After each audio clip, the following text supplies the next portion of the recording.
Hello बच्चों, बेटा आज आप लोगों को सीयूईटी का पिछले साल का पेपर सॉल्व करवाऊंगा। देखो कुछ क्वेश्चन आसान होंगे, कुछ क्वेश्चन आपको नहीं आते होंगे। जो आते भी हैं भाई उनको भी अच्छे से समझना, क्योंकि कोई ना कोई छोटा तरीका आपको बताऊंगा ये क्वेश्चन सॉल्व करने का। कई क्वेश्चंस का नहीं होता, ये ऑलरेडी छोटा सा क्वेश्चन है जो आपको स्क्रीन पे दिख रहा है, बट कईयों के होंगे। ठीक है, तो ढंग से सारे क्वेश्चन समझना। आपको हर क्वेश्चन 1 मिनट से कम में करना सिखा दूंगा पक्का। वीडियो की ड्यूरेशन देख के ये मत सोचना कि भैया ये तो टाइम ज्यादा ले रहे हैं सर, 1 घंटे का पेपर है। अरे भाई तुम्हें समझा रहा हूँ ना, उसमें टाइम लग रहा है, पर जिस मेथड से करा रहा हूँ उससे तुम करोगे तो 1 मिनट से कम में हर क्वेश्चन हो जाएगा। ठीक है, तो शुरू करते हैं। पहला क्वेश्चन देखो क्या है, ये आपको दिख रहा है एलपीपी का क्वेश्चन है ना। कह रहा है ये जो हमारा ऑब्जेक्टिव फंक्शन हमें दिया हुआ है, इसकी मैक्सिमम वैल्यू कहाँ आ रही है, सेगमेंट ए बी पर आ रही है, यानी ए और बी दोनों पे मैक्सिमम होगा। तो सिंपल है ये, तो एक बार ए पुट कर देंगे, इसमें एक बार बी पुट कर देंगे, अपने आप रिलेशन आ जाएगा ए बी में, है ना। जब मैं ए पॉइंट इसमें पुट करूंगा, एक्स की जगह 0, वाई की जगह 8, तो आपको दिख रहा है 8 भी आ जाएगा, करेक्ट है। और जब मैं बी पॉइंट इसमें पुट करूंगा तो आपको दिख रहा है एक्स को 4 पुट करूंगा, वाई को 0, तो 4 ए आ जाएगा। सिंपल है। अब 4 से इसको हमने काट दिया, 2 ए इक्वल टू 2 भी आ गया, कहानी खत्म। तो ये तो लड्डू क्वेश्चन था, सबको आता ही होगा, है ना। अगला क्वेश्चन करते हैं भाई, देखो अब अगला क्वेश्चन क्या कह रहा है। ये आपको दिख रहा है डेरिवेटिव का क्वेश्चन है, डबल डेरिवेटिव निकालना है ना। पैरामेट्रिक फंक्शन दिया हुआ है। अब देखो इसका डेरिवेटिव करने के लिए इजी ये है कि भैया टी को एलिमिनेट करो। कैसे करोगे, इधर देखो, अगर मैं इसमें लॉग ले लूं बच्चों दोनों तरफ, तो ये आपको दिख रहा है, ये थोड़ा सा एडजस्ट कर लो भाई। ठीक है, first time smart board use कर रहा हूं तो थोड़ी गड़बड़ हो जाती है। तो क्या कह रहा था, लॉग ले लिया देखो इसमें दोनों तरफ, तो ये क्या आ गया, लॉग टी। इधर आपको दिख रहा है लॉग लूंगा तो ये 2x ही हो जाएगा, है ना, लॉग ही तो 1 हो जाता है। तो इसका जब मैं डेरिवेटिव करूंगा सीधा टी की रिस्पेक्ट में करूंगा, तो 1/t ये हो गया 2 इंटू dx/dt, करेक्ट है। तो ये आ गया 1/2t, ये हो गई अपनी dx/dt की वैल्यू। सिंपल। अब यहां से अगर आप देखो इस वाले को, तो इस वाले में भी क्या किया हमने, सीधा डेरिवेटिव कर दिया। पहले ये 2 पावर आगे ले आऊंगा, देखो ये 2 पावर है कि आगे आ जाएगी, तो y equals to 2 log t। अब इसका डेरिवेटिव करेंगे हम t के रिस्पेक्ट में, तो dy/dt क्या हो जाएगा बच्चों, 2/t। अब आपको दिख रहा है जब मैं इन दोनों को डिवाइड करूंगा, dx/dt dy/dt को, तो जो मेरा dy/dx आएगा बच्चों, dy/dx आएगा, सॉरी, इसमें आपको दिख रहा है t तो कटेगा, ये 1/2t है, 2/t है, तो t तो कट ही जाएगा ना भाई। ऊपर आप लिखोगे 2/t, नीचे आप क्या लिखोगे 1/2t। तो आपको दिख रहा है t तो कट ही गया, कितना आ गया, 4 आ गया। अब इसका दोबारा से डेरिवेटिव करूंगा, कांस्टेंट है तो 0 ही तो आना है, तो डबल डेरिवेटिव सीधा क्या हो गया मित्रों, 0। खत्म क्वेश्चन, डन है। लाल क्यों नहीं हुआ, हो गया, तो डन है, 0 हो गया। ठीक है ना। अगला क्वेश्चन, तो ये है मित्रों तीसरा क्वेश्चन। देखो क्या कह रहा है, फिर से मैक्सिमम उसका एलपीपी का क्वेश्चन है, सिंपल सा क्वेश्चन है। क्या कह रहा है, ये जो z है इसकी मैक्सिमम वैल्यू इन दोनों पॉइंट्स पे है, दोनों पे है, तो दोनों इसमें पुट कर देंगे। x को एक बार 8 और y को 2, x को 8 पुट करेंगे तो क्या हो जाएगा बच्चों, ये आपको दिख रहा है 8a, ये वाइट कर ले इसको, तो ये हो गया 8a plus 2b is equals to, अब 4 और 6 पुट करेंगे, x को 4 डालेंगे तो क्या हो गया 4a, y को 6 तो 6b। ठीक है ना। यहाँ से इसको थोड़ा सिंप्लीफाई कर लेते हैं, 8a माइनस 4a हो गया 4a, तो ये 2b उधर जाके माइनस हो गया 4b, तो यहाँ से 4b, b लिखना था भाई, a b लिख दिया गलती से, 4b, तो 4 4 कट गया बच्चों, a इक्वल टू b आ गया। और यहाँ से आपको देखो दिया हुआ है ए बी जो है वो 25 है, ए बी 25 है, और ए और बी इक्वल है, तो पता लग गया ना, ए और बी दोनों के हैं 5 हो जाएंगे, ए बी 5 बी भी 5, सिंपल। और ये अपने वैल्यू है जेड की, है ना, यही तो वैल्यू है। इसमें जब मैं ए को 5 डालूंगा बच्चों तो क्या आ जाएगा, देखो 40, और बी को 5 डालूंगा तो क्या आ जाएगा 10, तो दिख रहा है आंसर आ गया 50। डन है ना, हो गया क्वेश्चन, आंसर हो गया 50। देखते हैं अगला क्वेश्चन। अगले क्वेश्चन में देखो ये ए वाई का क्वेश्चन है। अब बच्चा क्या सोचता है, ग्राफ बनाऊं, क्वेश्चन करूं। अरे भाई इतनी टेंशन नहीं होती, ग्राफ बनाने की जरूरत क्यों है, आपके दिमाग में छपना चाहिए एक लाइन है, मेरे को 2 से 6 तक इंटीग्रेट करनी है, तो सीधा इंटीग्रेट करो ना, कहानी खत्म। सीधा इसको इंटीग्रेट करो 2 से लेके 6 तक, x तो दिया ही हुआ है, y की वैल्यू निकाल लो, क्या है 12 माइनस एक्स अपॉन 2, सीधा इसको इंटीग्रेट करो, कहानी खत्म। फिगर विगर क्यों बनाने हैं, टाइम क्यों खराब करना है। 12 की इंटीग्रेशन क्या हो जाएगी 12x, x की क्या होगी x² 2, और ये 2 से 6, है ना। सिंपल लिमिट पुट करेंगे तो देखो 6 डालूंगा तो कितना हो जाएगा, ये 72, दिख रहा है ना, क्या हो जाएगा 72, और यहाँ पे 6 पुट करेंगे तो 36/2 हो गया 18, फिर माइनस, अब ये 2 पुट करेंगे तो ये कितना हो जाएगा 24, और माइनस यहाँ पे 2 पुट करेंगे तो 4/2 क्या हो जाएगा बच्चों 2, ठीक है, तो ये आ गया अपना हाफ, ये दिख गया 72 माइनस 18 कितना हो गया 54, 24 माइनस 2 22, कितना आ गया भाई 54 माइनस 22 32 हो गया, 32/2 16 दिख गया आंसर। डन है, 16 कहाँ है भाई मित्रों, कहीं तो होगा, ये रहा फोर्थ। डन है, सही है। अगला क्वेश्चन देखते हैं।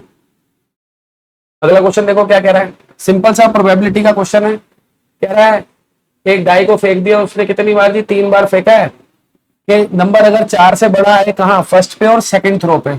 आपको पता है 4 से बड़ा नंबर सिर्फ 5 और 6 होता है, तो उसके आने की प्रोबेबिलिटी क्या हो जाएगी 2/6। कितनी हो जाएगी भाई 2/6। तो पहली बार ये चाहिए प्रोबेबिलिटी, दूसरी बार भी 4 से बड़ा नंबर चाहिए 2/6, तीसरी बार क्या चाहिए नंबर उसको 4 से छोटा। 4 से छोटे आपको पता है 3 नंबर होते हैं, क्वेश्चन हो गया खत्म। 3 2 6 कट गया, ये है कि नहीं, 2 3 क्या दिख गया 1/18 दिख रहा है, सिंपल सा क्वेश्चन है। डन है भाई, हो गया ना। अगला करते हैं, अगला क्वेश्चन देखो। अगला क्वेश्चन ये इंटीग्रेशन का है। ऐसी बच्चों एक स्टैंडर्ड फॉर्म है इंटीग्रेशन की, आपको पता होनी चाहिए इस तरीके के क्वेश्चन को कैसे करते हैं, क्योंकि ये बहुत बार आता है, सीयूईटी के हर बार आया है ये। तो ये क्वेश्चन तो आपको रटा रटाया होना चाहिए, नहीं आता तो भाई देखो कैसे करते हैं, मैं दिखाता हूँ। सिंपल सी कहानी है, क्या करना है, यहाँ पे आप देखो पाए तो है ही, पाए की तो कोई दिक्कत है नहीं, नीचे से x कॉमन अंदर क्या रह गया x⁻n-1। तो इस तरीके के क्वेश्चन में क्या करते हैं हम, जब भी यहाँ पे आपको दिखे x है, x⁻n-1 है या +1 है, बहुत ही सिंपल कहानी है। आपने क्या करना है, ये तो पाए कांस्टेंट है, इसको बाहर लिख देता हूँ, ऊपर क्या करा x⁻n-1 से मल्टीप्लाई कर लो।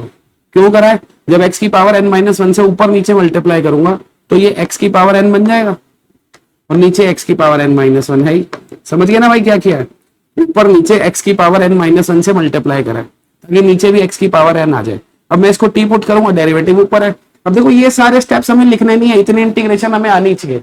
आपको नहीं आती भाई, चैप्टर प्लेलिस्ट का लिंक दे देता हूँ, चैप्टर सीखो। इतनी आपको इंटीग्रेशन आनी चाहिए कि जब मैं इसका डेरिवेटिव करूंगा x⁻n का, तो ये ऊपर दिया हुआ है, तो ऊपर क्या आ जाएगा dt आ जाएगा, बस n एक नीचे आएगा।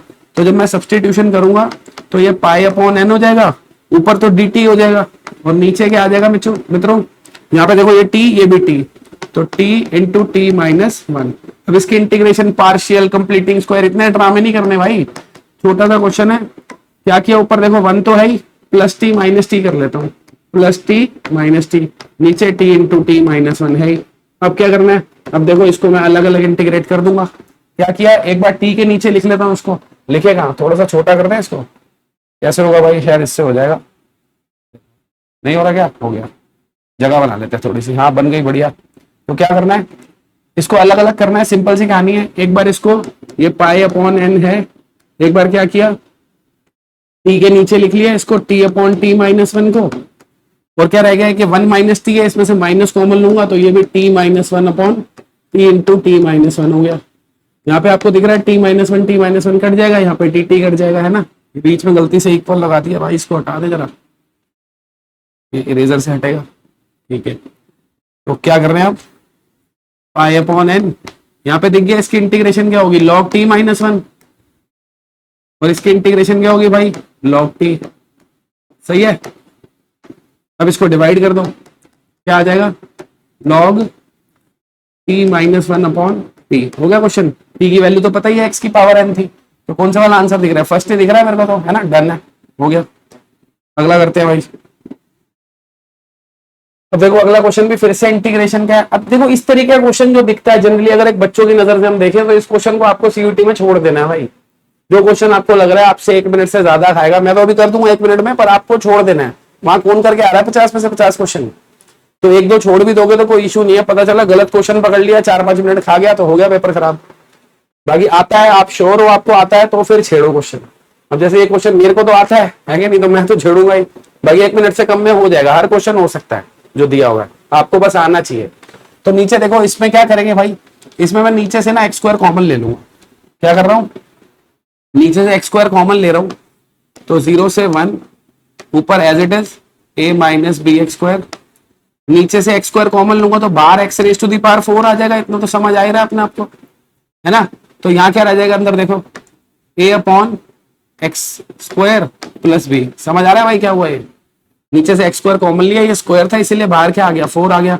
डेरिवेटिव बनता हुआ नजर आ रहा है, नहीं आ रहा, डेरिवेटिव बनता हुआ नजर नहीं आ रहा है। 1 मिनट इसको हटाता हूं, जरा इसको हटाता हूं। ये देखो, एक काम करते हैं, एक्स स्क्वायर की जगह एक्स कॉमन लो नीचे, अब बन जाएगा डेरिवेटिव ए माइनस बी एक्स स्क्वायर। नीचे से हमने इधर से एक्स कॉमन लिया और स्क्वायर है इसलिए बाहर एक्स स्क्वायर आ जाएगा, और जब मैं इसमें से एक्स कॉमन लूंगा तो ये हो जाएगा A upon X plus B X. Correct है। अब ये वाला जो एक्स स्क्वायर है इसको इसके नीचे लिख देता हूं, दोनों के नीचे अलग अलग, तो देखो क्या हो जाएगा 0 से 1, ये हो गया भाई A upon X square minus B. Correct है। नीचे A upon X plus B X whole square. अब अगर आप देखोगे तो आपको दिख रहा है ऊपर इसका डेरिवेटिव है, इसका डेरिवेटिव है ना, ऊपर आ तो रहा है, बस माइनस ही तो कॉमन लेना है। तो जब मैं इसको टी पुट करूंगा तो ऊपर माइनस डी टी आ जाएगा, दिख रहा है ना। तो सीधा हमने इसको टी पुट करा, ऊपर आ गया माइनस डी टी, और नीचे क्या आ गया, इसको टी पुट करा था तो ये टी स्क्वायर हो गया। सही है। अब इसकी इंटीग्रेशन हमें आती है, क्या हो जाएगी -1 अपॉन टी, तो वो +1 अपॉन टी हो गया, है ना। लिमिट क्या दी हुई है 0 से 1। एक काम करते हैं, लिमिट हमने चेंज नहीं करी, कोई दिक्कत वाली बात नहीं है। पहले यहाँ पे आप टी की वैल्यू डाल लो भाई। टी की वैल्यू क्या है,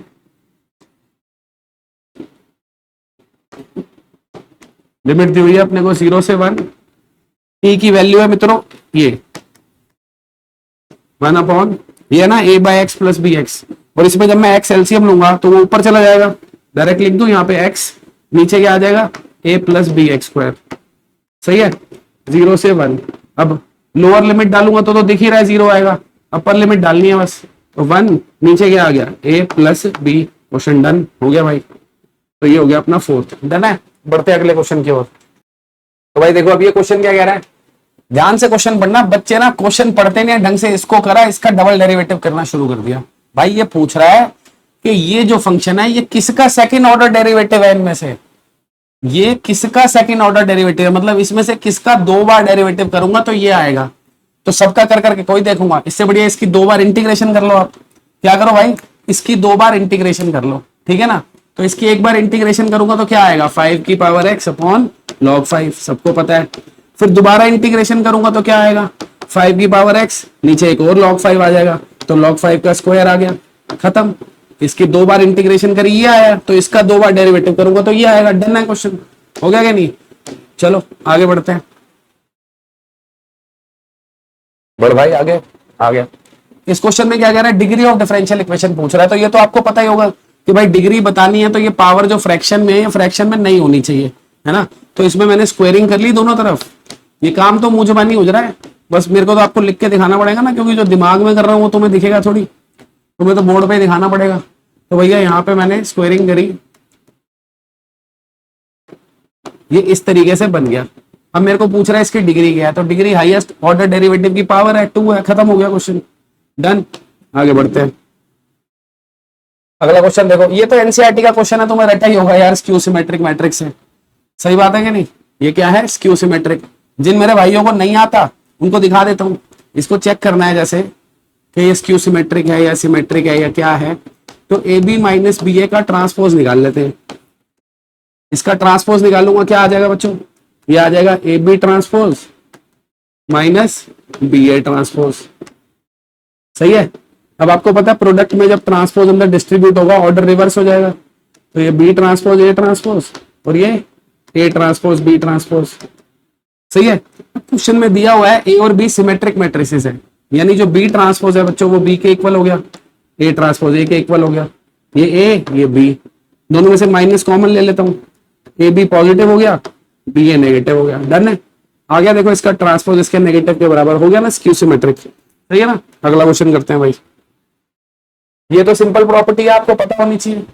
के इंटू ए डिटर्मिनेंट क्या होता है बच्चों, ये होता है k raise to the power n, where n is order of matrix which is 4। तो 2 raise to the power 4 into determinant A हो जाए। 2 रेज टू दी पावर 4 होता है 16, डिटर्मिनेंट ए दिया हुआ है 4, आंसर आ गया 64। Question done. सही है ना मित्रों। अगला करते हैं। तो अब देखो बच्चों, कोई क्वेश्चन आपको दिख रहा है वो हमारा 2-4 सेकंड में भी हो रहा है, तो कोई एक आधा अगर 1 मिनट से ज्यादा भी खाए तो कोई दिक्कत वाली बात नहीं है। बाकी वैसे है तो ये भी छोटा ही। क्या कह रहा है, फंक्शन है देखो इंक्रीज कर रहा है इस इंटरवल में। अब फंक्शन इंक्रीज कर रहा है यानी इसका जो मैं डेरिवेटिव निकालूंगा क्या आ जाएगा भाई, इसका डेरिवेटिव देखना जरा, एफ डैश एक्स क्या आएगा मित्रों, क्या आएगा 2x प्लस बी। और क्योंकि इस इंटरवल में फंक्शन इंक्रीज कर रहा है तो इस पूरे इंटरवल में जो मेरा एफ डैश एक्स है बच्चों ये ग्रेटर देन इक्वल टू 0 रहेगा, चेंज पॉजिटिव रहेगा क्योंकि इंक्रीज कर रहा है। यानी 1 पे भी जो डेरिवेटिव है वो भी 0 से बड़ा होना चाहिए, साथ ही साथ डेरिवेटिव 2 पे भी क्या होना चाहिए, 0 से बड़ा या उसके इक्वल होना चाहिए। अब इसमें 1 पुट कर दूंगा तो क्या आ रहा है बच्चों, 2 प्लस बी, ये भी greater than equal to 0। 2 put कर दूंगा, 4 प्लस बी, ये भी ग्रेटर देन इक्वल टू 0। ये कह रहा है b greater than equal to -2 और ये कह रहा है b greater than equal to -4। दोनों को आप सेटिस्फाई करेंगे। ये कह रहा है बी -2 से बड़ा होना चाहिए, ये कह रहा है -4 से बड़ा होना चाहिए। तो बी अगर -2 से बड़ा होगा तो दोनों को सेटिस्फाई कर जाएगा, करेक्ट है। तो ये मेरा आंसर आ गया। लेकिन उसने क्या मांगा है, उसने मांगी है, आ गया भाई लीस्ट वैल्यू ऑफ बी। तो बी -2 या उससे बड़ा है तो लीस्ट वैल्यू -2 हो गई। सिंपल है ना क्वेश्चन, डन है। आगे बढ़ते हैं। तो इसमें क्या कह रहा है, देखो 2 डाइस फेंकी है, x denote the number of 4 seen, expectation of x निकालनी है यानी मीन। ये देखो ये जो लिखा हुआ है बच्चों वर्ड एक्सपेक्टेशन, इसका मतलब है हमें मीन निकालना है। अब मीन के लिए तुम सोच रहे हो मैं प्रोबेबिलिटी डिस्ट्रीब्यूशन की पूरी टेबल बनाऊं फिर मीन निकालूं, तो बस फिर तो हो लिया काम। वैसे तो उससे भी अगर आपकी स्पीड है तो नॉर्मल आप करोगे तब भी हो जाएगा, कोई तो बहुत बड़ा क्वेश्चन नहीं है। लेकिन इसको करने का मैं एक छोटा तरीका बता रहा हूं तुम्हारे को। आपको एक्सपेक्टेशन मीन निकालनी है तो आपको करना क्या है, सिंपल, आपको लिखना है number of trials, number of trials, इसको मल्टीप्लाई कर देना है प्रोबेबिलिटी ऑफ सक्सेस। सक्सेस क्या है, मैं क्या चाहता हूं, डाई पे क्या है 4 आए, तो जो 4 आने की प्रोबेबिलिटी है उसको नंबर ऑफ ट्रायल से मल्टीप्लाई करना है, दैट्स इट, मीन आ जाएगा। लेकिन ये फॉर्मूला तभी एप्लीकेबल है जब हर ट्रायल में आपकी सक्सेस की प्रोबेबिलिटी सेम हो, ठीक है ना। तो नंबर ऑफ ट्रायल कितनी थी बच्चों, 2 बार है ना, 2 डाई फेंकी है, 4 आने की प्रोबेबिलिटी आपको पता है 1/6 होती है, तो हमारा मीन आ गया 1/3। ना हमने डिस्ट्रीब्यूशन टेबल बनाई ना कुछ करा, मीन निकल गया, कहानी खत्म। सही है, आगे बढ़ते हैं। अब ये देखो ये क्वेश्चन है। अब बच्चा क्या सोचता है कि भाई ये क्वेश्चन है एब्सोल्यूट मैक्सिमा मिनिमा का, पूरा क्वेश्चन मैं सॉल्व करूं, डेरिवेटिव करूं, क्रिटिकल पॉइंट निकालूं, ये जो मेरे 2 पॉइंट दिए इन्हें पुट करूंगा, मैक्सिमम वैल्यू निकालूंगा, मिनिमम वैल्यू निकालूंगा। जब इतना बड़ा क्वेश्चन आता है वो क्वेश्चन आपको खुद बता रहा होता है कि आंसर यहीं कहीं छुपा हुआ है। देखो सिंपल कहानी है, इसने मेरे से पूछी एब्सोल्यूट मिनिमम मैक्सिमम वैल्यू, दिख रहा है एब्सोल्यूट मैक्सिमम मिनिमम का क्वेश्चन है। तो भाई इसमें सबसे छोटी वैल्यू सबसे बड़ी वैल्यू दिख तो रही है कोई ना कोई, सबसे छोटी वैल्यू -5 दिख रही है, करेक्ट है कि नहीं, ये सबसे छोटी वैल्यू दिख रही है। ये भी दिख रहा है जब मैं इसमें 0 डालूंगा तभी तो -5 आएगा, इसमें x की जगह 0 डाल दूंगा -5 आएगा। मतलब 0 जो है वो क्या है बच्चों, 0 है मेरा पॉइंट ऑफ मिनिमा, 0 क्या है, पॉइंट ऑफ मिनिमा, सही है। और ये देखो मार्कर चल गया, गलती से, आदत नहीं है ना, अभी करते हैं इसको ठीक। 0 हो गया पॉइंट ऑफ मिनिमा, उसके बाद मिनिमम वैल्यू क्या है, मिनिमम वैल्यू है अपनी -5। इन दो से ही मेरे को लग रहा है सारा कुछ पता लग जाएगा हमें। बी का आंसर होना चाहिए 3, डी का आंसर होना चाहिए 2, देख लेते हैं। बी का आंसर इधर 2 है, गलत हो गया। बी का आंसर इधर 3 है लेकिन डी का 4 है, गलत हो गया। इधर बी का आंसर 3 है, सही है, डी का आंसर 1 है, ये भी गलत। इधर बी का आंसर 3 है और डी का आंसर 2 है, डन। ये हो गया क्वेश्चन पूरा सॉल्व, अपने को करना ही नहीं पड़ा, डन है ना। अगला क्वेश्चन करते हैं। तो देखो बच्चों अब अगला क्वेश्चन है, कह रहा है rate of change of surface area of a hemisphere with respect to radius r when r is this. तो हेमिस्फेयर का एरिया क्या होता है बच्चों, 3πr² होता है, सही है। इसका डेरिवेटिव करोगे r के रिस्पेक्ट में क्या आ जाएगा, 6πr। r आपको दिया हुआ है क्यूब रूट ऑफ दिस। अब इसका क्यूब रूट वैसे तो 1.1 है, मेरे को तो पता है 1.1 है, तो ये 6.6π आ गया। पर जिसको नहीं भी पता तो भी काम हो जाएगा यार। एक बात बताओ मेरे को, 1 पॉइंट समथिंग है, इसका क्यूब रूट करूंगा 1 पॉइंट समथिंग ही आएगा, सही बात है कि नहीं। तो तब भी मेरे को पता चल जाता आंसर 6.6 आएगा। इतना तो पता है ना भाई, 1 का क्यूब रूट जो है वो 1 होता है, फिर 8 का क्यूब रूट होता है 2, सही बात है। तो 1 से 8 के बीच में जितने भी नंबर होंगे सबका क्यूब रूट 1 पॉइंट समथिंग होगा। तो इसका क्यूब रूट नहीं भी पता होता, 1 पॉइंट समथिंग था। अब 1 पॉइंट समथिंग को 6 से मल्टीप्लाई करूंगा तो 6 पॉइंट समथिंग, एक ही आंसर, डन है ना। आगे बढ़ते हैं। इस वाले में देखो, अब इसमें भी ग्राफ बनाने की जरूरत नहीं पड़नी चाहिए आपको, बिना ग्राफ बनाए ये AOI का क्वेश्चन किया जा सकता है, ग्राफ दिमाग में बनना चाहिए। देखो इसकी इंटरसेप्ट फॉर्म ऑलरेडी बनी हुई है, इसको आप 4 से यहाँ पे डिवाइड कर दो तो ये क्या बन जाएगा भाई, x/28√3a और ये y/4b, यही बनेगा ना। तो देखो मैं आपको दिखा रहा हूं क्योंकि मेरा दिमाग तो तुम लोग देख नहीं पाओगे ना, क्या इमेज छपी हुई है, तुम्हारे भी छप जानी चाहिए भाई। इंटरसेप्ट फॉर्म बनी हुई है तो ऐसे ही तो ग्राफ बनेगा। यानी ये मेरा ट्रायंगल बन गया, मुझे जिसका एरिया निकालना है, तो भाई मैं क्यों करूं इंटीग्रेशन, मैं सिंपल इसका हाफ बेस इंटू हाइट करके एरिया निकाल देता हूं। इंटरसेप्ट तो पता ही है, ये रहा एक्स इंटरसेप्ट, ये रहा वाई इंटरसेप्ट, ये हो गया बेस, ये हो गई हाइट, एरिया निकल गया। एरिया क्या होगा, half into base, base is 28√3a और हाइट क्या है 4b। तो ये 2 से इसको काट देता हूं, ये 2 हो गया, 2 इंटू 28 कितना हो गया 56, 56√3ab दिख गया। तो ए ही हो गया आंसर, खत्म है कहानी। आगे बढ़ते हैं। अब ये क्वेश्चन है, ये वाले क्वेश्चन तुमने एनसीईआरटी में भी करे होंगे ऐसे। देखो ए स्क्वायर जब ए है तो हमने क्या किया, इसको दोनों साइड ए से मल्टीप्लाई करा, तो ए क्यूब क्या हो गया ए स्क्वायर, और ए स्क्वायर क्या दिया हुआ है ए, यानी ए क्यूब की वैल्यू भी ए हो गई। ठीक है, अब इसको हम आइडेंटिटी को खोल सकते हैं। यहाँ पे कुछ लोगों का कहना है आइडेंटिटी नहीं खोल सकते मैट्रिक्स में। वो तब नहीं खोल सकते जब भाई प्रोडक्ट कॉम्यूटेटिव नहीं है। हमें पता है आई इंटू ए और ए इंटू वाई बराबर ही होते हैं, तो यहाँ पे आप ये आइडेंटिटी खोल सकते हो। खोल दो इसको बिंदास।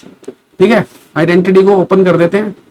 क्या आ जाएगा देखो, उसको खोलूंगा तो ए क्यूब, आई का क्यूब आई होता है, minus b cube 8, a cube is a, है ना, ए क्यूब ए है। फिर क्या आएगा माइनस 3a² बी, ए स्क्वायर हो जाएगा आई और बी हमारा 2a है ये। फिर क्या आएगा plus 3ab², A is I और बी का स्क्वायर क्या हो जाएगा बच्चों 4a², और प्लस ये क्या है 2a³ और ए क्यूब को तो हम ए लिख देंगे, करेक्ट है। चलो इस ए को अंदर मल्टीप्लाई कर देता हूं, ए इंटू आई हमें पता है ए हो जाएगा, ए इंटू ए क्या होगा ए स्क्वायर, और ए स्क्वायर तो ए के इक्वल है, तो ये भी 8a हो गया।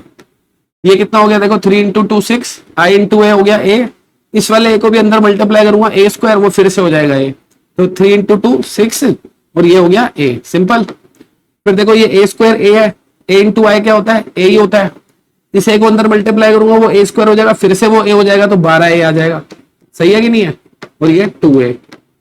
तो अब देखो कुछ कटपिट रहा है, हाँ कटपिट तो रहा ही होगा भाई। ये कितना हो गया देखो 12 और 2 14 हो गया, ये भी 14 हो गया, खत्म। क्या रह गया सिर्फ ये वाला ए रह गया, डन है ना, हो गया क्वेश्चन।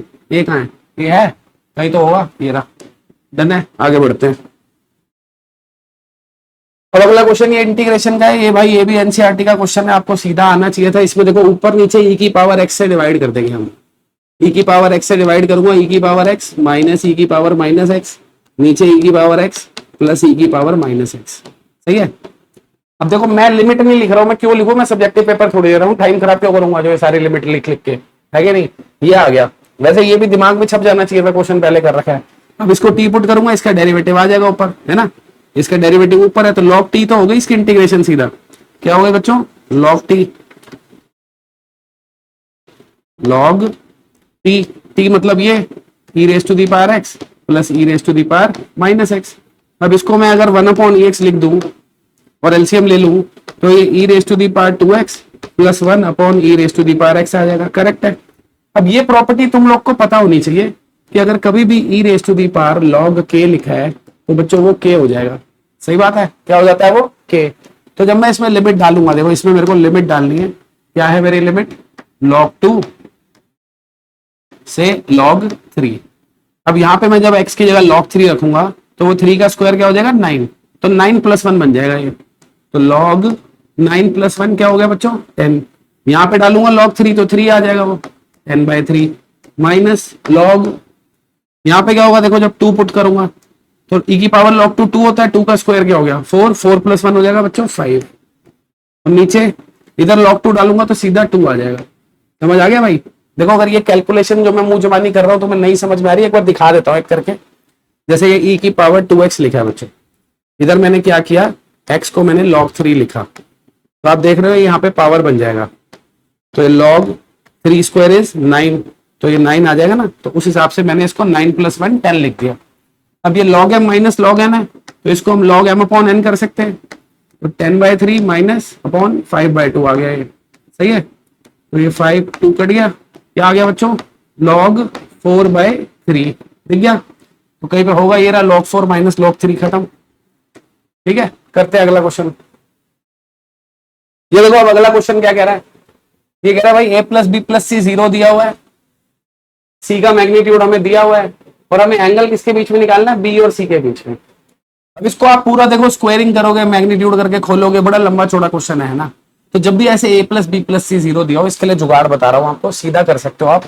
ये दिया हुआ है ना, आपको एंगल किसके बीच में चाहिए b और c के बीच में। क्या करना है आपको, सीधा लिखना है, सीधा फटाफट से लिख देना भाई cos theta is equal to, ऊपर क्या लिखना है आपको b और c के बीच में एंगल चाहिए, a के बीच में तो नहीं चाहिए ना, ए का मैग्नीट्यूड लिखोगे स्क्वायर माइनस बी और सी का स्क्वायर, और नीचे twice of magnitude b into magnitude c, सीधा। अगर आपको यहाँ एंगल ए और बी के बीच में निकालना होता तो हम क्या करते, ए की जगह आता सी। अगर ए और बी का एंगल निकालना होता तो नीचे ए बी का प्रोडक्ट आता, यहाँ पे ए बी आते, यहाँ पे सी आता।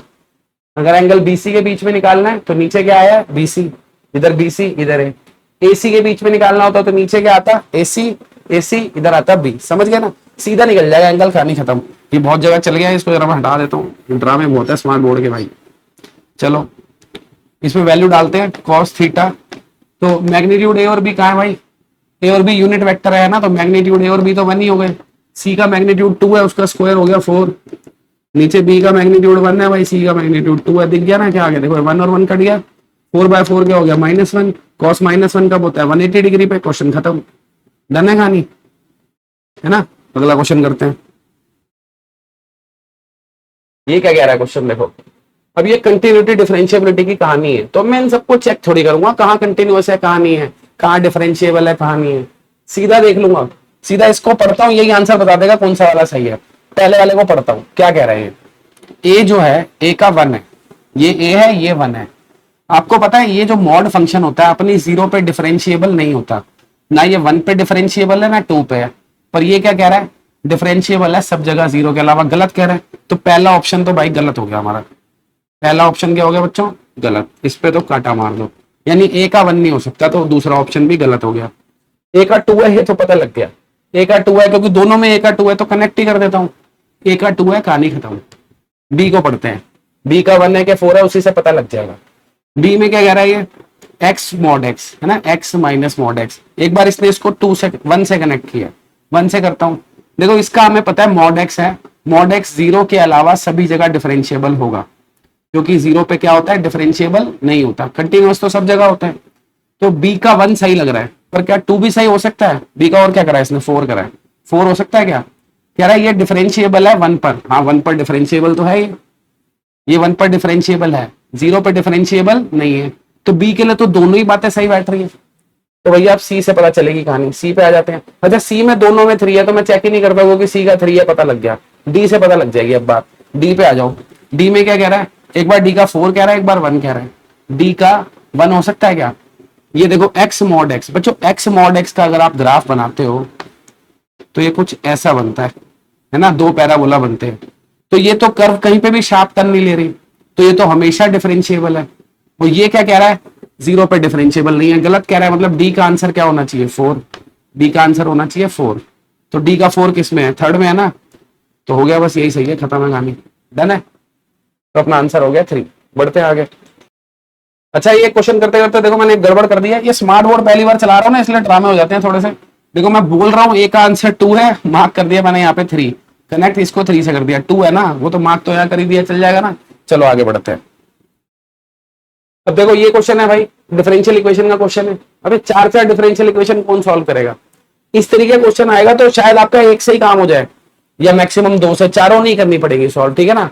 तो पहली करके देखते हैं, उसको ऑप्शन मार्क करेंगे, अगर एक ही में सही हुआ तो हो गया क्वेश्चन। करते हैं। ये कह रहा है इसका इंटीग्रेटिंग फैक्टर निकालना है, ठीक है। लीनियर डिफरेंशियल इक्वेशन है, दिख रही है, y की पावर 1 है तो dy बाई dx बनाना पड़ेगा। तो हमें देखते स्ट्राइक करना चाहिए, मुझे dx से डिवाइड करना है दोनों तरफ, और ये पता है dy बाई dx फ्री होता है तो x से भी डिवाइड करूंगा। तो इसको दोनों तरफ डिवाइड करा dx से और x से, है ना। तो यहां से x हट जाएगा, क्या आ जाएगा भाई, ये आ जाएगा dy by dx, dy by dx। और इसको dx से डिवाइड करा, dx हट गया, और x से भी करा, तो ये हो जाएगा -y बाय x और प्लस 2x। यही हो जाएगा ना, समझ गया ना क्या किया है मैंने, इस इक्वेशन को पूरी को x और dx से डिवाइड कर दिया, x इंटू dx से। ये नई शक्ल आ गई। अब इसका मेरे को कोई काम नहीं, मेरे को तो इंटीग्रेटिंग फैक्टर निकालना है, वो तो इससे निकल जाएगा। अब जिनको आता है निकालना, वो तो मुंह जबानी इसका इंटीग्रेटिंग फैक्टर निकाल चुके हैं। इंटीग्रेटिंग फैक्टर क्या होता है भाई, e की पावर में y का जो कोफिशिएंट है -1/x, है ना, इसके इंटीग्रेशन क्या हो जाएगी, -log x हो गई। और इसको हम क्या लिख सकते हैं, log x की पावर -1, यानी x की पावर -1 आ गया, विच इज 1/x। करेक्ट है, 1/x आ गया। तो इसका तो दिख गया भाई, पहले का आंसर 1/x है, यानी 1 है। चलो पहले का आंसर मिल गया।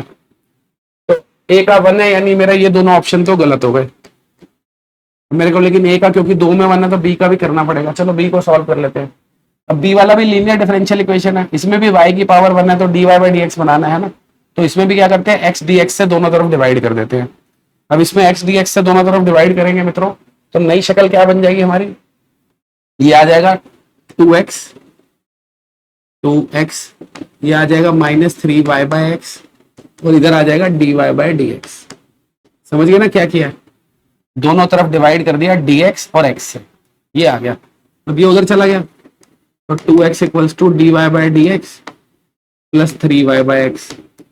अब इसका इंटीग्रेटिंग फैक्टर निकालना है, तो e raise to the power क्या होएगा, इंटीग्रेशन ऑफ 3 बाई एक्स, है ना, तो ये हो गया 3 log x। दिख गया ना x क्यूब आ रहा है, दिख गया होगा, जिनकी स्पीड है उन्हें दिख ही गया होगा, ये क्या आ रहा है x क्यूब आ गया।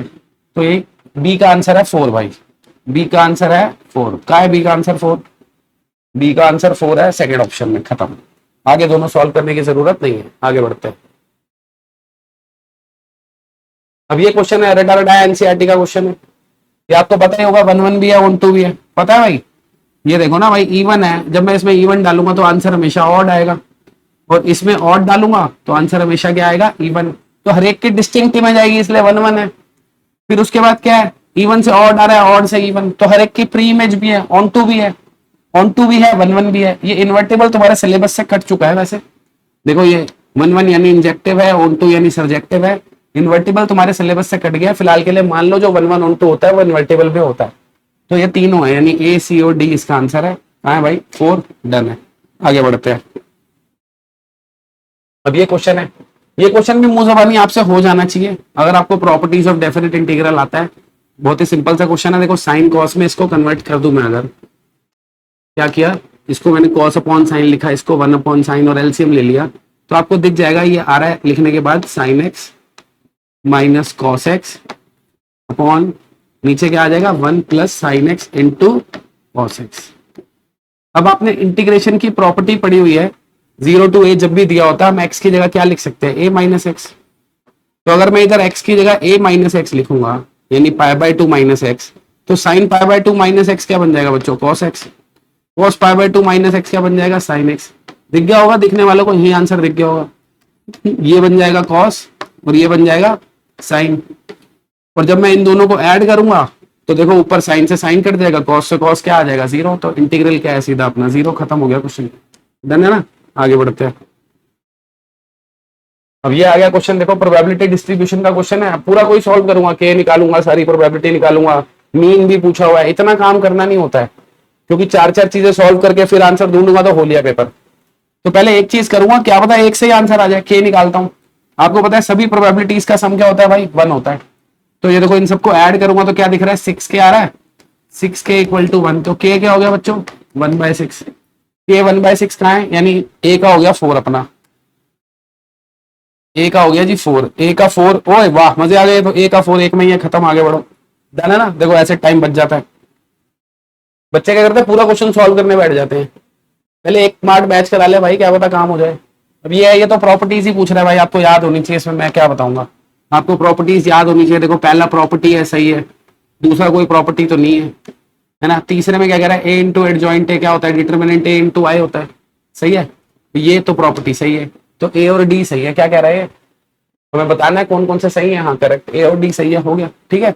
बच्चों ये प्रॉपर्टीज आपको अगर याद नहीं है तो आप चैप्टर प्लेलिस्ट से चैप्टर सीख सकते हो, नहीं तो मेरे पास एमसीक्यू प्लेलिस्ट भी है, मैं डिस्क्रिप्शन में डाल रहा हूँ, आप वहां से सारी एमसीक्यू प्लेलिस्ट करो। ये तो बच्चों वाले क्वेश्चन है, बहुत आसान लगेंगे आपको।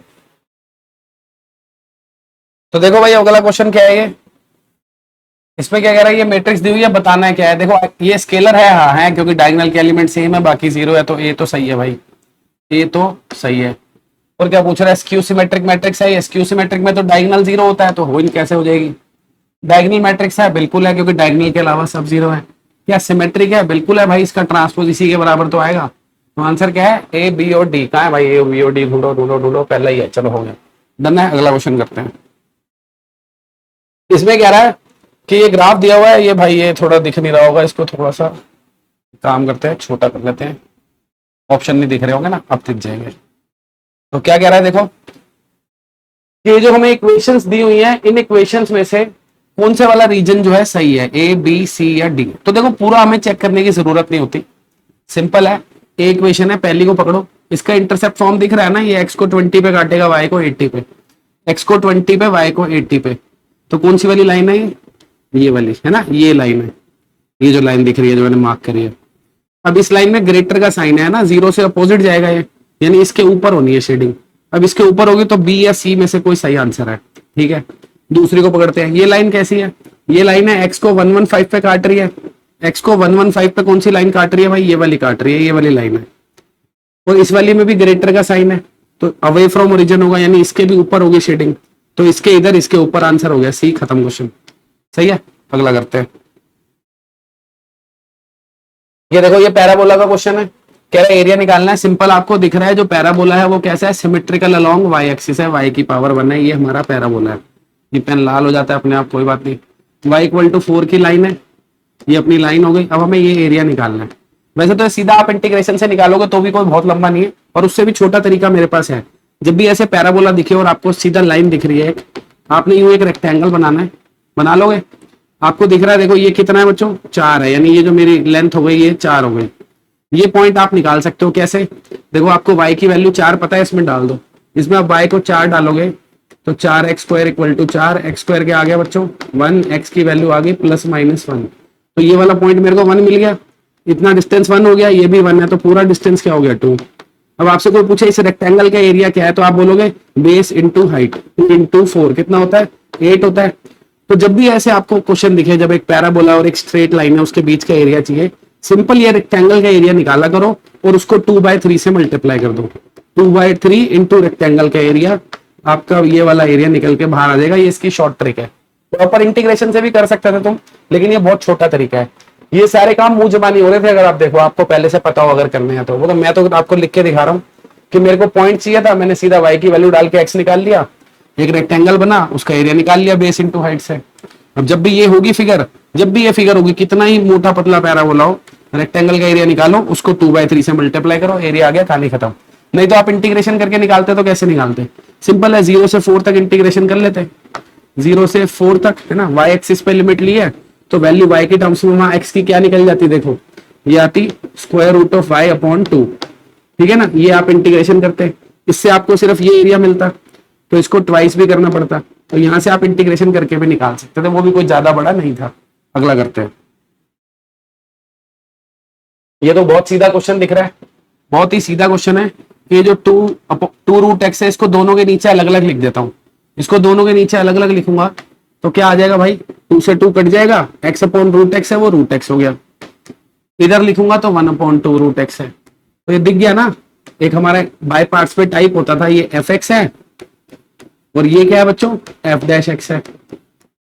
तो जब ex fx f'(x) होता है, fx प्लस f'(x), सीधा आंसर क्या आता है, ex इंटू fx, यही आंसर होता है ना। तो ex इंटू √x आ गया, कहाँ है आंसर 4, डन, ठीक है। अभी अगला क्वेश्चन देखते हैं।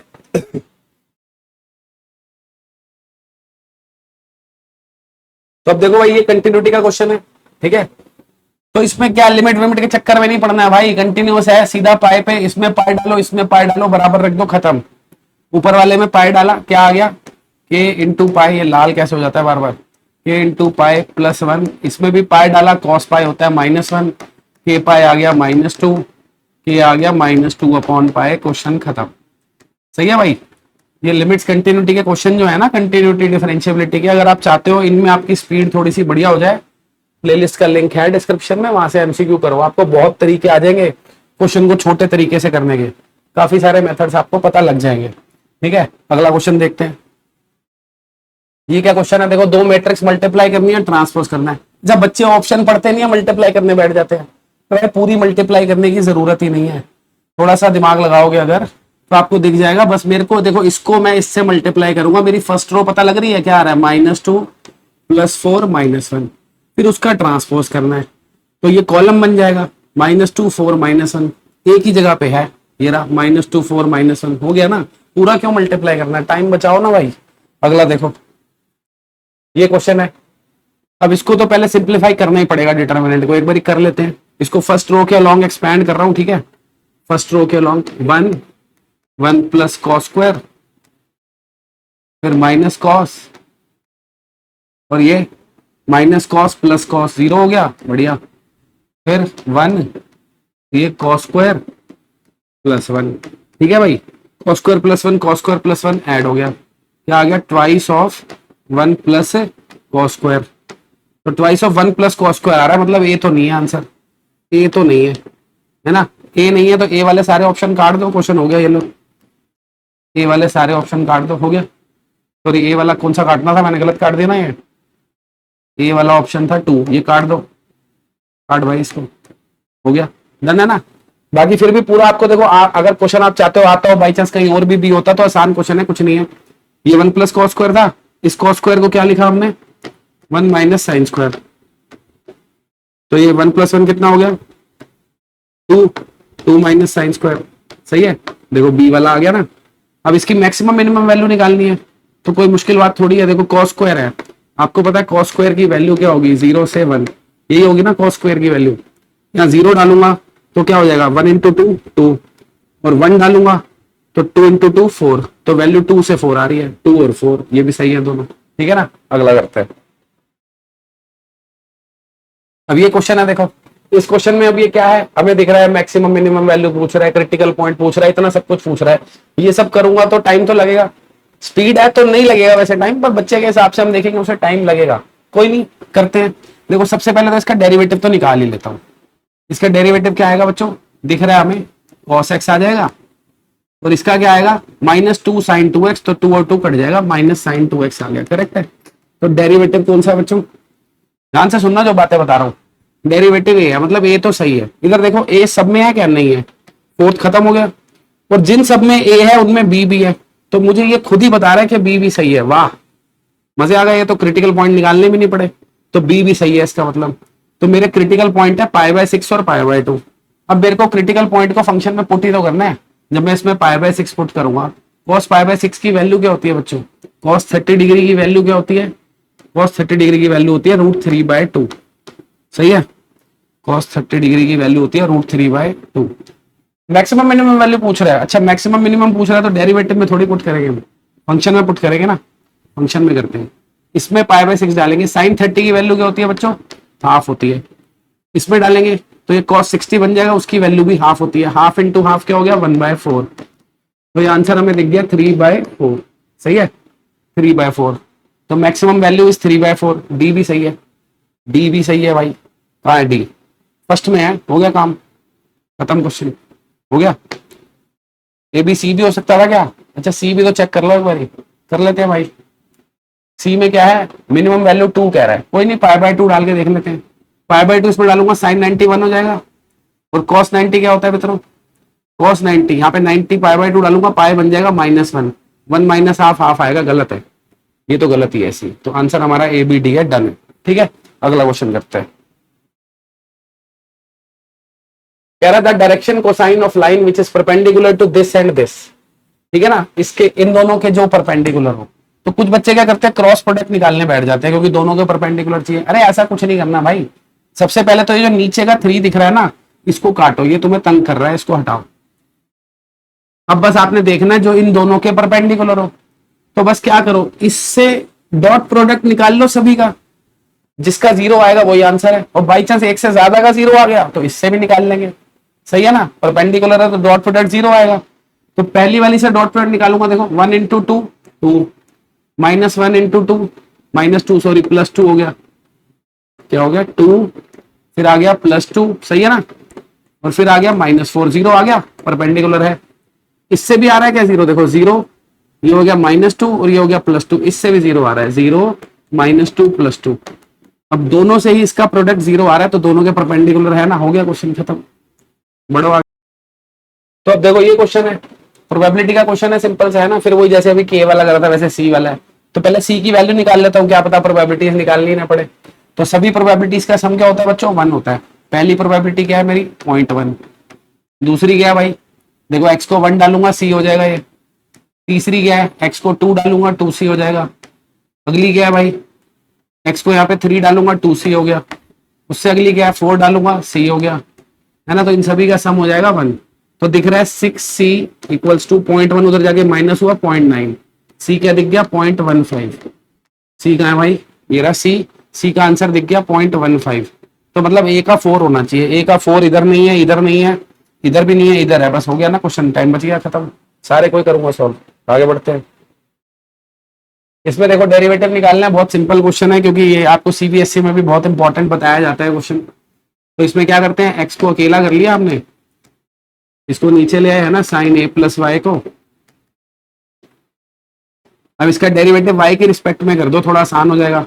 मैं इसका डेरिवेटिव करूंगा कोशेंट रूल से, sine a plus y as it is, sine y का कॉस वाई, फिर sine y as it is, और इसका क्या हो जाएगा कॉस ए प्लस वाई, दिख रहा है, सही है कि नहीं। तो नीचे आ जाएगा sine square A plus y is equal to d x upon d y. हमें वैल्यू चाहिए किसकी, d y by d x की। तो यानी ये ऊपर आएगा ना sine square A plus y, और sine square A plus y सिर्फ एक में ही है, 4 में। हो गया क्वेश्चन, डन है। और ऊपर वैसे भी देखो ये करोगे ना आप, sign A cos B minus cos A sine B, sign A minus B sign ए आ जाएगा अपने आप। वैसे तो मुझे इससे ही दिख गया था, ठीक है कि नहीं है। आगे बढ़ते हैं। तो देखो इस क्वेश्चन में बहुत ही प्यारी बात है, बच्चे ना छोटा करके भी छोटा नहीं कर पाते। देखो जिन बच्चों में उनका दिमाग नहीं चल रहा है थोड़ा, जिन्होंने रटे रटाए मेथड से करना है, वो क्या करेंगे कि भैया ये a प्लस बी वैक्टर निकालेंगे, a माइनस बी वैक्टर निकालेंगे, फिर हमें इन दोनों के परपेंडिकुलर यूनिट वेक्टर चाहिए, तो वो इन दोनों का क्रॉस प्रोडक्ट निकालेंगे, फिर उसका यूनिट वेक्टर निकालेंगे। ये हो गया नॉर्मल तरीका सीबीएसई लेवल। जिन बच्चों का दिमाग चल रहा है वो क्या करेंगे, a प्लस बी और a माइनस बी निकालेंगे, और बस इनका प्रोडक्ट चेक कर लेंगे किसके साथ 0 है क्या नहीं। पर जिनकी बातचीत ही अलग है, थोड़ी प्रो लेवल बातचीत, समझ रहे हो, वो क्या करेंगे, चीज को समझो बच्चों जरा। देखो बच्चों ये एक a वेक्टर है, ये एक b वेक्टर है, तो जब मैं इन दोनों वेक्टर को ऐड करता हूँ रिजल्टेंट वेक्टर ये आता है। अरे क्या बन गया भाई, ये क्या आता है, ये आता है वेक्टर, सही है। तो वो a प्लस बी हो जाता है, करेक्ट है।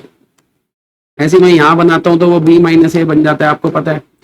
तो जब क्या होता है, दो वेक्टर हमें दिए होते हैं बच्चों, उनको मैं प्लस करूं माइनस करूं कुछ भी करूं, जो भी वेक्टर आएगा वो उन्हीं के प्लेन में आएगा। सेम प्लेन में आ रहे हैं ना, ए भी उसी प्लेन में है, बी भी, ए प्लस बी भी, बी माइनस ए भी। तो एक बात बताओ, जब मैं a plus B B minus A का क्रॉस निकालूंगा तो ये परपेंडिकुलर वेक्टर आएगा। तो जो a प्लस बी और b माइनस ए के परपेंडिकुलर है वो इस पूरे प्लेन के परपेंडिकुलर है, तो वो a और b के भी तो परपेंडिकुलर होगा, सही बात है ना। तो यानी हमें पता चला, क्या पता चला कि भाई जो वेक्टर a प्लस बी और a माइनस बी के परपेंडिकुलर है वो a और b के भी इंडिविजुअली क्या होता है, परपेंडिकुलर होता है। तो बस मुझे चेक करना है इनमें से कौन सा a और b के परपेंडिकुलर है, वही सही आंसर है। उसके लिए भी मैं इतने भयंकर वेक्टर क्यों, देखो ये √6 काट देता हूं ना नीचे से, है कि नहीं। बस अब देखना है किसके साथ डॉट प्रोडक्ट 0 है, किसके साथ डॉट प्रोडक्ट 0 है, बस उसके साथ देखता हूं पहले के साथ। वो तो बड़ा सुंदर वेक्टर है बेचारा 1 1 1। इसके साथ इसका डॉट देखूंगा, देखो सारे ही तो प्लस हो रहे हैं, कैसे 0 आएगा। इसका आ सकता है क्या 0, देखो -1 + 1 -1 नहीं आ रहा 0। इसका आ रहा है क्या -1 + 2 नहीं आ रहा 0। इसका आ रहा है -1 + 2 -1 आ रहा है 0। डन हो गया क्वेश्चन। ये लो, मुंह जबानी हो गया कि नहीं हो गया क्वेश्चन भाई। तो अगर आपको तरीके पता है तो कई क्वेश्चन मुंह जबानी हो जाते हैं जो टाइम खाते हैं। अगला करते हैं। इसमें क्या है, इसमें शॉर्टेस्ट डिस्टेंस निकालना है भाई। इसको तो छोटा तरीका मुझे तो पता नहीं है, इसको तो आपको बस स्पीड होनी चाहिए तभी कर पाओगे। फॉर्मूला जो है वो आपके दिमाग में छपा हुआ होना चाहिए बस, कि कम से कम चीज मैं पेपर पे लिखूं और ज्यादा से ज्यादा दिमाग में लिखूं, क्योंकि दिमाग में स्पीड ज्यादा होती है हमारी, है ना। इतना तेज हम लिख नहीं सकते जितना तेज हम सोच सकते हैं। तो ये फॉर्मूला मेरे अगर दिमाग में छपा है तो मैं इसको लिखूंगा थोड़ी, वो तो अभी तुम्हें लिख के दिखा रहा हूं। तो मैं सीधा ये क्या करूंगा, मेरे को पता है क्रॉस चाहिए इनका, तो चुपचाप फटाफट एक डिटर्मिनेंट बनाऊंगा, i j k a2 - a1 के डायरेक्शन रेशियो लिखूंगा सीधा यहाँ पे, a2 - a1। तो 3 - 1 हो गया 2, -2 + 2 हो गया 0, और 1 - 3 हो गया -2। फिर b के डायरेक्शन रेशियो लिखूंगा, b क्या है 2 3 6, 2 3 6। ये तो दिख रहा है ना सबको, पैरेलल लाइंस है। नहीं दिख रहा तो देखो, इसमें से 2 कॉमन लूंगा, 2 बाहर लूंगा, बिल्कुल सेम b वेक्टर बन जाएगा। तो पैरेलल लाइन है इसलिए ये वाला फॉर्मूला लगेगा, ठीक है ना। अब इसका क्रॉस निकाल लेता हूं। इसका क्रॉस निकालूंगा बच्चों, क्या दिख रहा है देखो, i के साथ क्या आएगा 0 + 6, 6 i कैप। j के साथ क्या आएगा 12 + 4 16, तो -16 j कैप। k के साथ क्या आएगा 6 6 k कैप। अब इसका मैग्नीट्यूड भी तो चाहिए, इसका मैग्नीट्यूड क्या आ जाएगा बच्चों 36, ये कितना होता है इसका स्क्वायर भाई 256 होता है ना, 256 होता है, और इसका भी 36, इनको ऐड करूंगा तो कितना बन रहा है भाई 328 बन रहा है ना, 328 एक में ये लो हो गया क्वेश्चन। तो ज्यादा टाइम तब भी कहाँ लगाया मैं, है ना, फॉर्मूला अगर आपको पता है और ये आप कर सकते हो फटाफट, देखो 2 स्टेप तो करें, काम खत्म हो गया क्वेश्चन। बढ़ते हैं अगले क्वेश्चन की ओर। हाँ तो भाई अगला क्वेश्चन है, देखो अब इस क्वेश्चन में मेरे को क्या देखना है कि ये ऑड फंक्शन है, इवन फंक्शन है, इंक्रीज कर रहा है या डिक्रीज कर रहा है। इंक्रीज डिक्रीज तो इसका सीधा सीधा फटाफट डेरिवेटिव करके आपको पता चल ही जाएगा। देखो इसका डेरिवेटिव करा मैंने, क्या आ गया 2 tan इनवर्स का आपको पता ही है 1/1 plus E raise to the power X का square into E raise to the power X का डेरिवेटिव ये। तो ये तो आपको दिख ही रहा है बच्चों, सबको पता है E raise to the power X तो भैया हमेशा 0 से बड़ा ही होता है, सही बात है। तो ये पूरा का पूरा जो है हमेशा पॉजिटिव ही आएगा, क्योंकि नीचे भी स्क्वायर है, माइनस कुछ हो नहीं रहा, पॉजिटिव ही आना है। तो इंक्रीज करेगा, डिक्रीज वाले ऑप्शन तो काट देता हूँ, डिक्रीज वाले ऑप्शन तो काट देता हूँ, ये तो भूल जाओ। और इवन ऑड तब भी मेरे को चेक करना पड़ेगा। चलो अब इवन ऑड चेक करता हूँ, इसको हटा देता हूँ, थोड़ी जगह बन जाएगी अपने पास, है ना। इवन ऑड चेक कर लेते हैं इसको। इवन ऑड चेक करना है बच्चों, देखो ये π/4 जो है, क्या इस π/4 को हम tan इनवर्स 1 लिख सकते हैं। तो tan inverse e raise to the power x minus tan inverse 1, सही है। तो इसको प्रॉपर्टी लगाते हुए हमने लिख दिया tan inverse e raise to the power x minus 1/1 plus E raise to the power x, ये आ जाएगा। सिंपल है ना, वो tan वाली प्रॉपर्टी लग गई। अगर आपको tan इनवर्स की नहीं पता, tan की तो पता होगी, tan a minus tan b 1 plus tan a tan b into 1 लिख दो, ठीक है। अब क्या करना है, इसको चेक करना है इवन है कि ऑड है। उसके लिए क्या करते हैं हम, जैसे ये अपना fx है, इवन ऑड कैसे चेक करते हैं बच्चों, x की जगह -x डालते हैं। जिनको नहीं आता बच्चों फिर से कह रहा हूँ, चैप्टर प्लेलिस्ट करो भाई, ये डेरिवेटिव इंटीग्रेशन सब में सिखाया जाता है, कहीं ना कहीं क्वेश्चन आते ही रहते हैं। तो E raise to the power -x -1 नीचे 1 plus E raise to the power -x। अब ये जो E raise to the power -x है, अगर मैं इनको 1/ex लिख दूं और एलसीएम लेके काट दूं तो क्या आ जाएगा, देखो tan इनवर्स ये आ जाएगा 1 माइनस ex, नीचे आ जाएगा ex प्लस 1, सही है। ये आ गया नया, तो ये आ गया जी। और पहले फंक्शन क्या था, पहले फंक्शन था ये। तो दिख रहे हैं एक दूसरे के नेगेटिव है, देखो इसमें से माइनस कॉमन ले लूंगा, ये आ जाएगा, नेगेटिव आ रहा है ना। तो जब f ऑफ -x और fx एक दूसरे के नेगेटिव होते हैं तो वो क्या कहलाते हैं बच्चों, ऑड फंक्शन। तो ऑड एंड इंक्रीजिंग, मतलब आंसर हो गया अपना 3। डन है, आगे बढ़ते हैं। अब ये क्वेश्चन है, फिर से वही डिफरेंशियल इक्वेशन का ड्रामा आ गया, चेक करना पड़ेगा, कुछ सॉल्व भी करना पड़ेगा। करते हैं भाई। क्या पूछ रहा है, degree of differential equation is 1। हाँ डिग्री तो 1 ही है, एक ही बार डेरिवेटिव हो रखा है। तो भैया ए तो ठीक है, तो ए किस किस में ठीक दे रखा है, सब में ही। वाह चालाकी कर दी भाई ने। चलो डी देखते हैं, होमोजीनियस है, होमोजीनियस नहीं है। क्यों नहीं है, जब भी बच्चों हमें लॉग दिया होता है या साइन कॉस दिया हो या ई दिया हो, तो होमोजीनियस में क्या होता है, अंदर ना फ्रैक्शन में लिखा होता है y/x या x/y, ऐसे कुछ ना कुछ फ्रैक्शन में लिखा होता है इनका डोमेन। तो ये होमोजीनियस तो नहीं है, तो मतलब डी जो है वो अपना गलत है। डी क्या है भाई, गलत है, ठीक है। बी को काट देते हैं। तो बी किस किस ऑप्शन में है, इसमें है, इसमें है, कट गए दोनों। अब ए और सी या ए और डी, मतलब इसने सोल्यूशन मांगा है, सोल्यूशन निकालना ही पड़ेगा भाई, क्वेश्चन तो सॉल्व करना ही पड़ेगा, बच नहीं सकते इससे। कोई नहीं, लीनियर डिफरेंशियल इक्वेशन है ना, दोनों तरफ dx से डिवाइड कर देता हूँ और x log x से, तो ये आ जाएगा dy/dx। इधर क्या आ जाएगा बच्चों, इसको x log x से डिवाइड करा है तो log x कट जाएगा, ये हो जाएगा 1/x। इसको भी x log x से करा है तो y/x log x। अब इसको हम इधर ले आएंगे तो dy/dx plus 1/x log x equals to 1/x, सही है ना।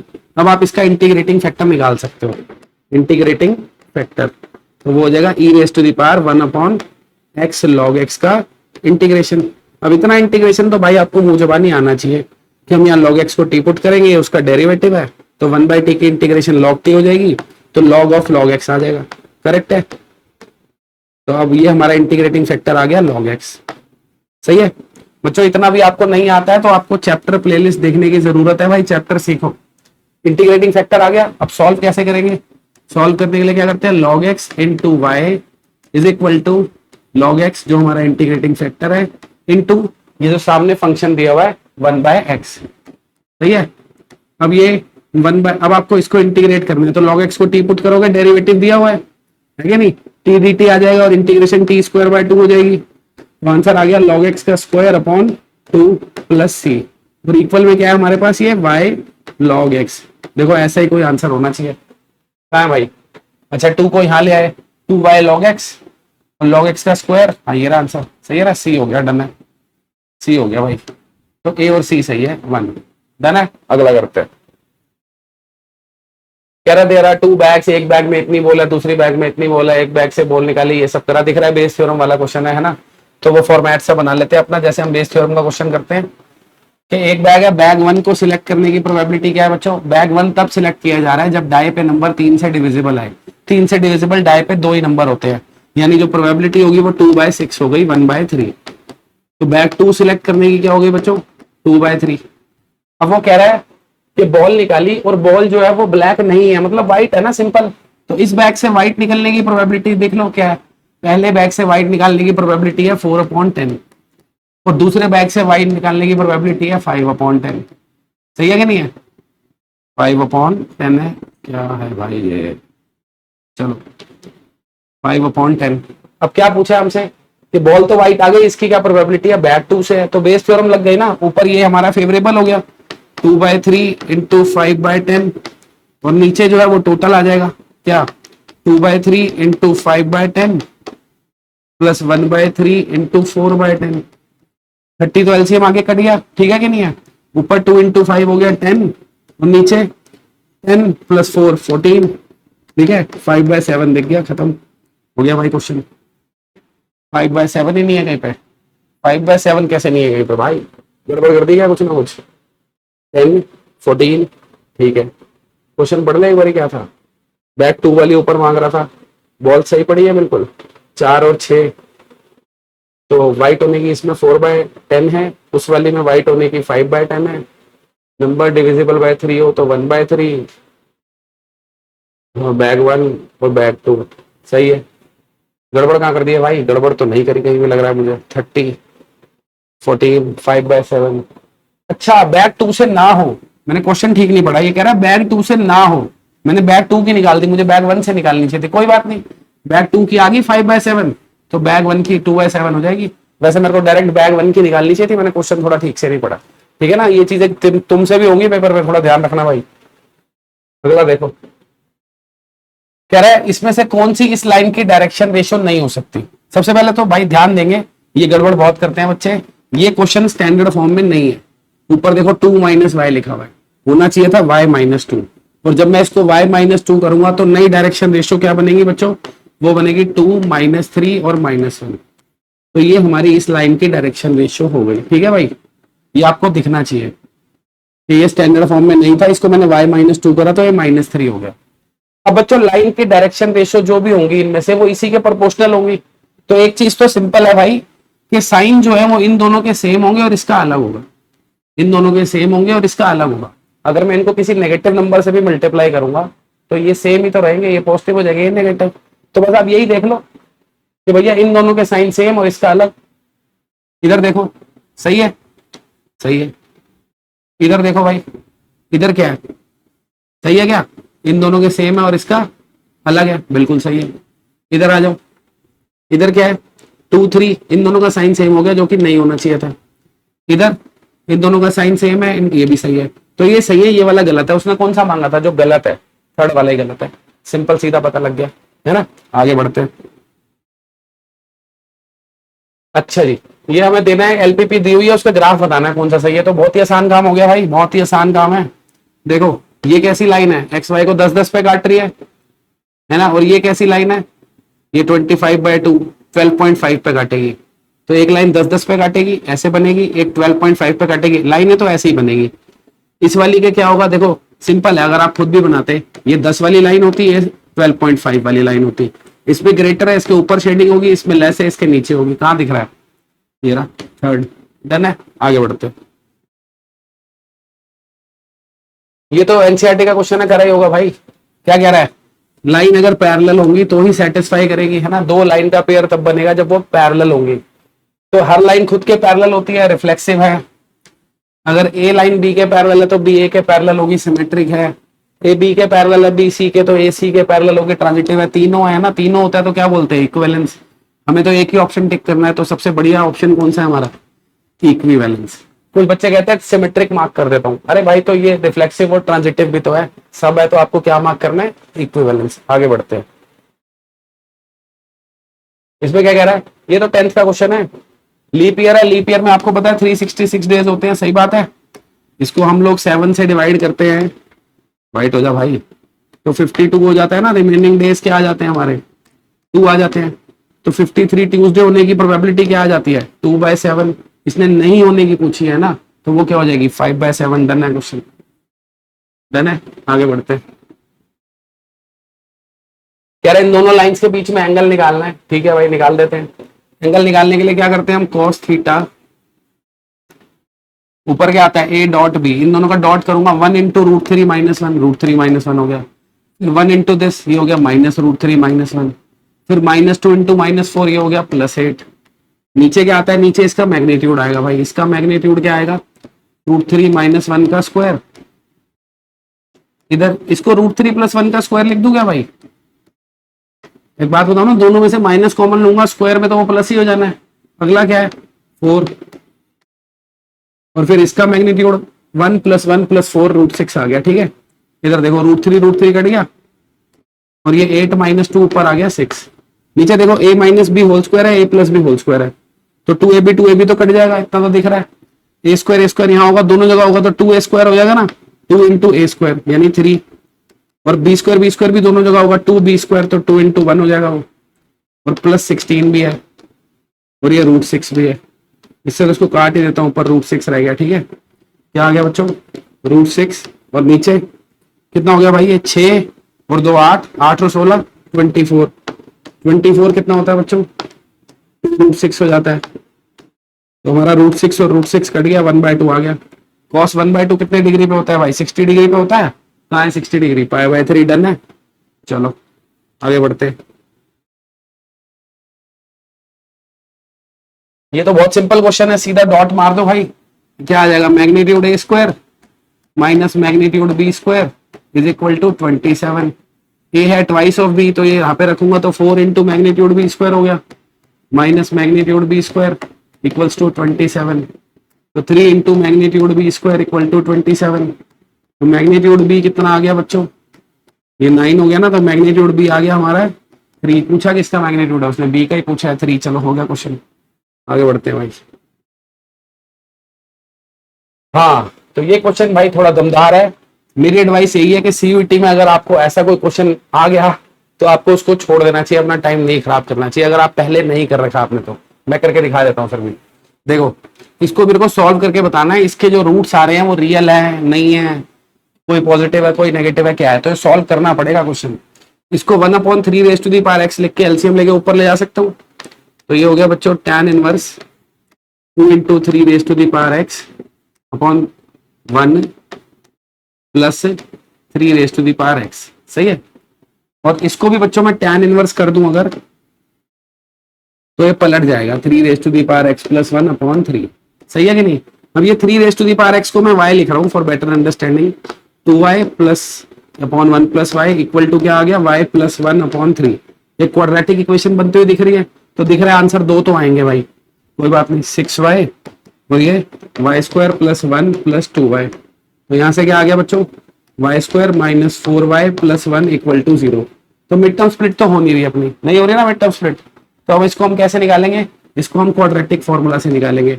-b यानी 4 प्लस माइनस b² - 4ac, 4 का स्क्वायर हो गया बच्चों 16 - 4ac यानी -4 अपॉन 2a यानी 2। तो y इक्वल टू कितना आ गया बच्चों, ये 4 plus minus square root of 12 है, जिसको हम 2√3 लिख सकते हैं। नीचे 2 कॉमन लेके आप काटोगे तो y की वैल्यू क्या आ जाएगी भाई, 2 + -√3, 2 वैल्यूज आ गई। अभी भी पता नहीं चल पा रहा कि आंसर क्या है, क्यों नहीं पता चल पा रहा, देखो y क्या था, y था 3 की पावर x, 3 की पावर x की वैल्यू एक तो आ रही है 2 + √3, ठीक है बेटा। √3 आपको पता है 1.73 होता है, तो 1.73 को इसमें ऐड करूंगा 3.73 आ जाएगा। तो 3 की कितनी पावर करूं कि 3.73 आए, 1 से ज्यादा ही करूंगा ना, 3 की पावर 1 क्योंकि 3 होता है, 3 की पावर 1 क्या होता है 3। तो मेरे को ये लाना है तो मुझे क्या करना पड़ेगा, पावर 1 से ज्यादा रखनी पड़ेगी, यानी मेरे को पता लग गया x 1 से बड़ा नंबर है, पॉजिटिव है। जो दूसरा रूट दिया हुआ है वो क्या भाई, 2 माइनस रूट 3, इसके बारे में बात कर लेते हैं। 2 माइनस रूट 3, तो 3 की power x equals to 2 minus 1.73 करूंगा, है ना, तो कितना आ जाएगा बच्चों, 2 माइनस 1.73 करेंगे 0.27 के आसपास आ जाएगा। आपको पता है आप 3 की पावर 0 करते हो तो 1 आता है, 3 की पावर 0 क्या होता है बच्चों 1, ये 1 से भी कम है, यानी वैल्यू 0 से कम रखी होगी, यानी x जो है वो 0 से छोटा होगा, नेगेटिव होगा। तो एक वैल्यू नेगेटिव होनी चाहिए और एक वैल्यू 1 से बड़ी है पॉजिटिव, एक नेगेटिव एक पॉजिटिव का है भाई, 1 positive and 1 negative real value of x, ये आंसर हो गया। ठीक है, ओए गलत मार्क कर दिया 2। ठीक है, आगे बढ़ते हैं। तो ये अगला क्वेश्चन है, ये तो बहुत ही सिंपल सा क्वेश्चन है मित्रों। क्या कह रहा है, ये सिंगुलर मैट्रिक्स है, देखो भाई ये सिंगुलर मैट्रिक्स है, इसका डिटर्मिनेंट 0 होगा, यानी 2a माइनस 12 इक्वल टू 0, ए दिख गया 6 है, ए को इसमें 6 डाल दूंगा बच्चों, तो ये कितना हो जाएगा देखो 6b, ये 6 डाला, 6 माइनस 5 30 इक्वल टू 0, ये भी सिंगुलर है, तो b दिख गया 5 आ गया, सही है, b 5 दिख गया। आ जाओ भाई इस पे आ जाओ, इधर a और b की वैल्यू डाल दो, a 6 है और b 5 है, 6 प्लस 5 कितना हो गया बच्चों 11, 11 प्लस c, ये c प्लस 1, a कितना था हमारा 6 था, 6 प्लस c, ये c, अब इसका भी डिटर्मिनेंट 0 होना चाहिए क्योंकि ये भी सिंगुलर है, तो 11c plus c square minus, इसको खोलेंगे तो क्या आएगा बच्चों, c square minus 7c minus 6, c square cut गया, 11c माइनस 7c कितना हो गया भाई 4c माइनस 6 इक्वल टू 0, तो यहां से हमको c दिख गया बच्चों 3/2। अब हमें चाहिए इन तीनों का प्रोडक्ट, इसका b का और a का, तो 6 इंटू 5 30, 30 इंटू 3/2 करना है भाई, 30 इंटू 3/2 कितना हो गया देखो 15 इंटू 3 45, डन है। तो हो गया बच्चों पेपर सॉल्व अपना। तो भाई और बहनों अगर आपको वीडियो बढ़िया लग रही है, आपको लग रहा है मैंने कोई छोटे तरीके से क्वेश्चन करे हैं, अपने सभी मित्रों तक पहुंचाओ, और आप चाहते हो आपकी ऐसी स्पीड बन जाए एमसीक्यूज में, मजा आ जाए, आप फटाफट सारे एमसीक्यू करो, नीचे सारे के सारे डिस्क्रिप्शन में सभी एमसीक्यू प्लेलिस्ट के लिंक दिए हुए हैं, भर भर के एमसीक्यू है, प्रैक्टिस करो, सीयूटी इजीली निकल जाएगा तुम्हारा, कोई टेंशन वाली बात नहीं। ठीक है, तो मिलते हैं नेक्स्ट वीडियो में, एक आधा और पेपर सॉल्व करने की कोशिश करेंगे, तब तक के लिए love you all, take care, full power पढ़ाई करो, बाय।